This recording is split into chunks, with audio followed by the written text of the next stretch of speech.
The community here is not a very rich community. We get people with drug addictions, alcoholics. It's hard to see your kids, hard to be with them when you have 2 full-time jobs, and that's a lot of the struggle here. People who are just, down on what people would say luck. It's the same brokenness that's in every congregation in the Greater Milwaukee Synod and around every congregation in the Greater Milwaukee Synod. They're all in the same struggle. Their life at home is not easy. On the news, we hear about only the brokenness. So I have a real problem with that. The decision to sell our church building was a huge, very difficult decision.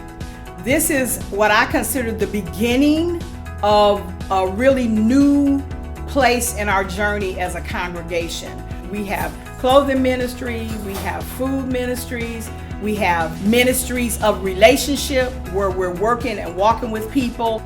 You can take all the buildings away. The church is the people, it's not the buildings. It's all of these wonderful, amazing, difficult, and challenging and mind-blowing relationships that we have. This is our call. This is our work. The Lutheran Church of the Great Spirit is innovative in that we are the only Lutheran church for Native Americans in Milwaukee at all. We are people who need connection, and in an urban setting, sometimes that sense of belonging isn't there. The Lutheran Church of the Great Spirit really ministers to people who need a home. We believe in having meals after every service, and we believe in treating people like special human beings. We've brought people together, and that's really who we are. We see God's love in every smile in these kids here. This is their opportunity to learn about God and how God can help them in their lives.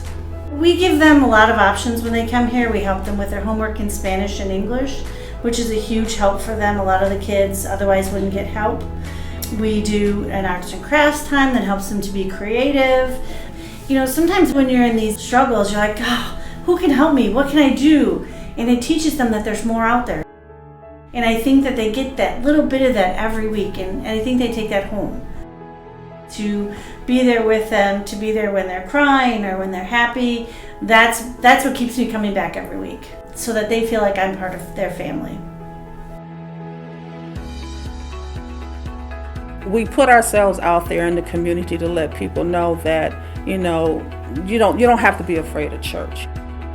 Starting that meal connected us to our community. We had an awesome chef, and we still do have great chefs here.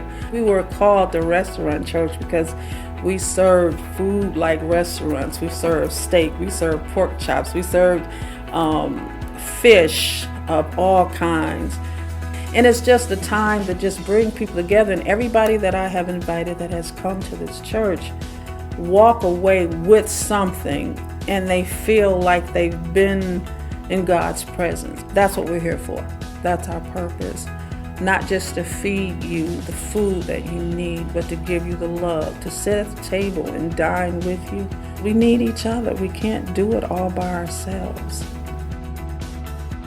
Outreach for Hope is a very important ministry of the Greater Milwaukee Synod and actually beyond.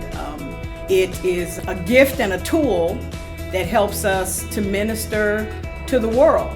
They believed in us, and it's sometimes hard to find that. To know that you're supported in your good deeds, it only encourages you to want to continue to do and to support others. To me, hope is purpose. I have something to live for. But when God is in you, you could just look at someone and just smile and say,